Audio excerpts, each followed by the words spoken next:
네, 안녕하십니까. 건설재료 시험 기사 및 산업기사를 강의하는 김현우입니다. 자, 이번 시간에는 2020년도 시행되었던 제4회차 건설재료 시험 기사 필기 문제 한번 다뤄보도록 하겠습니다. 문제 1번 한번 보죠. 프리스트레스드 콘크리트에서 굴골재 최대 치수는 보통 획은 얼마를 표준으로 하는가? 프리스트레스는 얼마죠? 25mm죠. 25mm. 답은 2번이고요.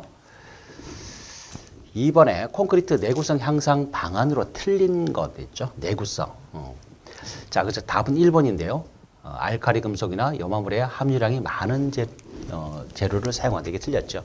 알칼리 성분이 많은 이런 것들은 알칼리 골재 반응에 문제가 있겠고요. 그 다음에 염화물이 많은 거는 철근의 부식에 문제를 일으키겠죠. 그래서 1번이 틀린 내용이죠. 그래서 함유량이 적은 재료를 사용한다. 이렇게 돼야 되겠습니다. 2, 3, 4번에 대한 내용은 맞는 내용이니까 여러분들이 한번 읽어보시면서 정리 보시면 되겠고요. 3번에 고강도 콘크리트에 대한 설명으로 틀린 건 물어봤죠. 답은 1번이고요. 고강도 콘크리트 강도를 확보하기 위해서 공기연행제를 사용하는 것을 원칙으로 한다. 그래 이게 틀렸어요. 고강도 콘크리트는 공기연행제를 사용하는 것을 사용하지 않는 것을 원칙으로 하죠. 그런데 일단 다만 동결에 대한 우려가 있다든지 또 기상의 이런 영향에 의해서 이런 필요한 대책이 필요한 경우를 제외하고는 공기연행제를 사용해서는 안 된다고 이렇게 정리를 내리고 있죠. 답은 1번이 틀린 내용이 되겠습니다. 2번, 3번, 4번 내용은 맞는 내용이므로 여러분들이 한번 정리를 쭉 읽으면서 정리를 해보시면 되겠고요. 자, 4번에 보시면 콘크리트의 받아들이기 품질 검사 항목 중 염소 이온량 시험의 시기 및 횟수에 대한 규정으로 옳은 것 물어보고 있죠. 자, 이거는 이제 답은 1번이고요. 바다 장골재, 그죠? 모래가를 이렇게 시험할 경우는 하루에 2번, 최소 하루에 2번이죠. 하루에 2번. 그 밖의 경우는 주 1회. 여기에 이제 구름골재 같은 경우는 어떻게 주 1회 이렇게 돼 있죠. 그래서 바다 장골재 같은 경우는 오전, 오후 해서 2번 해야 됩니다. 이런 것들이 이제 그 흙 표면수에 대한 이런 보정에 대한 이런 것들이 좀 문제가 될 수 있기 때문에 구름골재보다는 시험 횟수를 좀 더 해준다는 거 2번, 구름골재는 1번.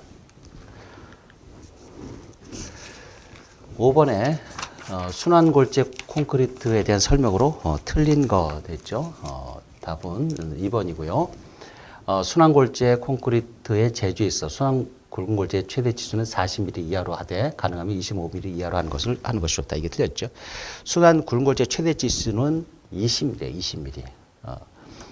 그래서 건설 폐기물이 나오는 이 골재를 재활용해서 그죠? 우리가 사용하는 이런 거 골재로 순환골재라고 하는데 이거는 최대 치수가 20mm고 가급적이면은 20mm 또는 25mm 가급적이면은 20mm 이하로 사용하는 것이 좋다. 이렇게 바뀌어야 됩니다. 이런 내용이 틀렸고요. 그 다음에 이제 순환골재 콘크리트 공기량은 보통 골재 사용한 콘크리트보다 1% 정도 크게 한다. 그래서 순환골재 콘크리트에서는 공기량이 플러스 마이너스 4% 정도 이 정도로 이제 규정을 해주고 있고요. 3번에 대한 내용, 콘크리트의 순환골재 품질을 정하는 기준 항목 중 절대 건조 밀도는 순환골재인 경우 2.5 이상, 순환장골재인 경우 2.30 이상 이렇게 이건 맞습니다. 그 다음에 순환골재를 사용할 설계 기준 압축 강도 27MPa 이하의 콘크리트를 제조할 경우 순환골재의 최대 취한량은 굵은 골재 60%, 그죠?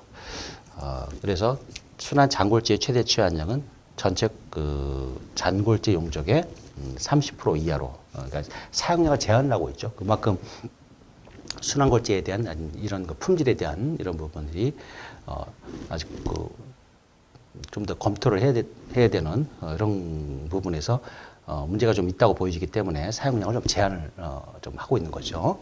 그래서 60%, 30% 이런 거 다 맞는 내용입니다. 답은 2번이 틀렸다는 거예요. 6번에 콘크리트 압축 강도 추정을 위한 반발 강도 시험에 대한 설명으로 틀린 것을 물어보고 있는데요. 답은 1번이죠. 콘크리트는 함수의 유리 증가함에 따라 반발 강도가 크게 측정되므로 콘크리트 수변 상태에 따른 보정을 실시해야 된다. 이렇게 됐는데 수변 상태가 있게 되면 건조 상태보다 반발 강도가 어떻게 되죠? 작게 되죠. 그죠? 반발 강도가 작게 됩니다. 그래서 1번이 틀리고요.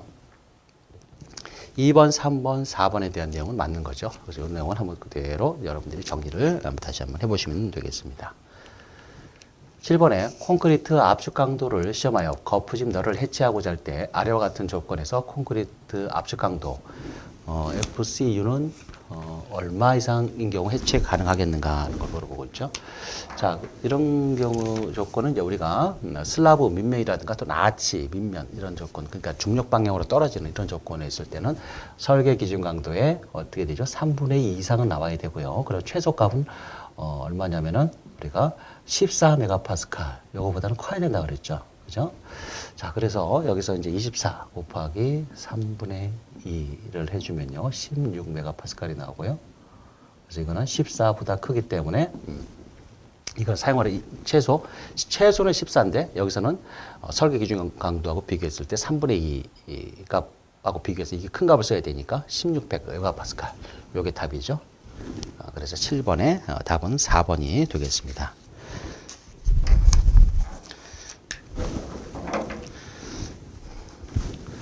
8번 한번 보죠. 콘크리트 건조 수축 특성에 대한 설명으로 틀린 것을 물어보고 있는데요. 여기서는 답은 4번이 틀렸죠. 증기양생을 한 콘크리트의 경우 건조 수축이 증가한다 그랬는데, 증기양생을 할 경우 콘크리트에서의 건조 수축은 이제 감소하는 이런 경향을 보이고 있습니다. 그래서 답은 4번이 틀렸죠. 그리고 이제 이런 증기양생을 하는 이런 그 구조물에 있어서는 콘크리트의 부착 강도가 그죠? 좀 떨어질 가능성이 굉장히 크죠. 그래서 떨어진다. 일반적인 그 양생 과정보다는 부착 강도, 다시 말해서 압축 강도가 떨어질 가능성이 있기 때문에 이런 중요 구조물에서는 증기양생을 좀 피하는 것이 좋다는 그런 내용도 있고요. 자, 답은 4번이고요. 1, 2, 3번에 대한 내용은 이제 맞는 내용이니까 여러분들이 이제 한번 읽어보시면 되겠습니다. 9번에 보면요. 프리스트레스드 콘크리트에서 프리스트레싱을 할 때의 유의사항에 대한 설명으로 틀린 것을 물어보고 있는데요. 이 틀린 값은 4번이죠. 긴장재에 인장력을 주어서 긴장할 때 인장력을 설계값 이상으로 주었다가 다시 설계값으로 낮추 이렇게 하잖아요. 설계값 이상으로 당겨놓고 당겨놓는 것이 이걸 다시 풀었다가 설계값보다 낮추었다가 이렇게 힘이 전달돼도 이렇게 시공을 하지는 않습니다. 이거는 잘못된 거죠. 설계값 이상으로 긴장을 주죠. 답은 4번이 틀린 내용이 되겠습니다. 1, 2, 3번에 대한 내용은 이제 한번 읽어보시면 될 것 같아요. 맞는 내용이고요. 10번에 서중 콘크리트에 대한 설명으로 틀린 것을 물어보고 있죠. 이거는 이제 답이 2번인데요. 일반적으로 기온이 10도씨 상승에 대해서 단위 수량은 2 내지 5% 감소하는 게 아니고 상승, 기온이 올라가면 10도 정도 올라가면 단위 수량이 그만큼 더 들어가야 돼요. 그만큼 콘크리트의 응결 경화가 빨라지죠. 그러니까 단위 수량을 고려해서 좀 더 넣어줘야 됩니다. 그래서 2 내지 5% 정도 증가시켜서 단위 수량에 비례하여 단위 시멘트량의 감소가 아니고 이것도 증가를 검토해야 된다. 이렇게 되어 있습니다. 그래서 2번이 틀렸고요. 단위 수량을 2 내지 5% 증가, 시멘트량을 증가를 검토해야 된다. 1번에 대한 거, 3번, 4번에 대한 거 다 맞는 내용입니다. 여러분들이 이제 한번 읽어보시면 되겠고요.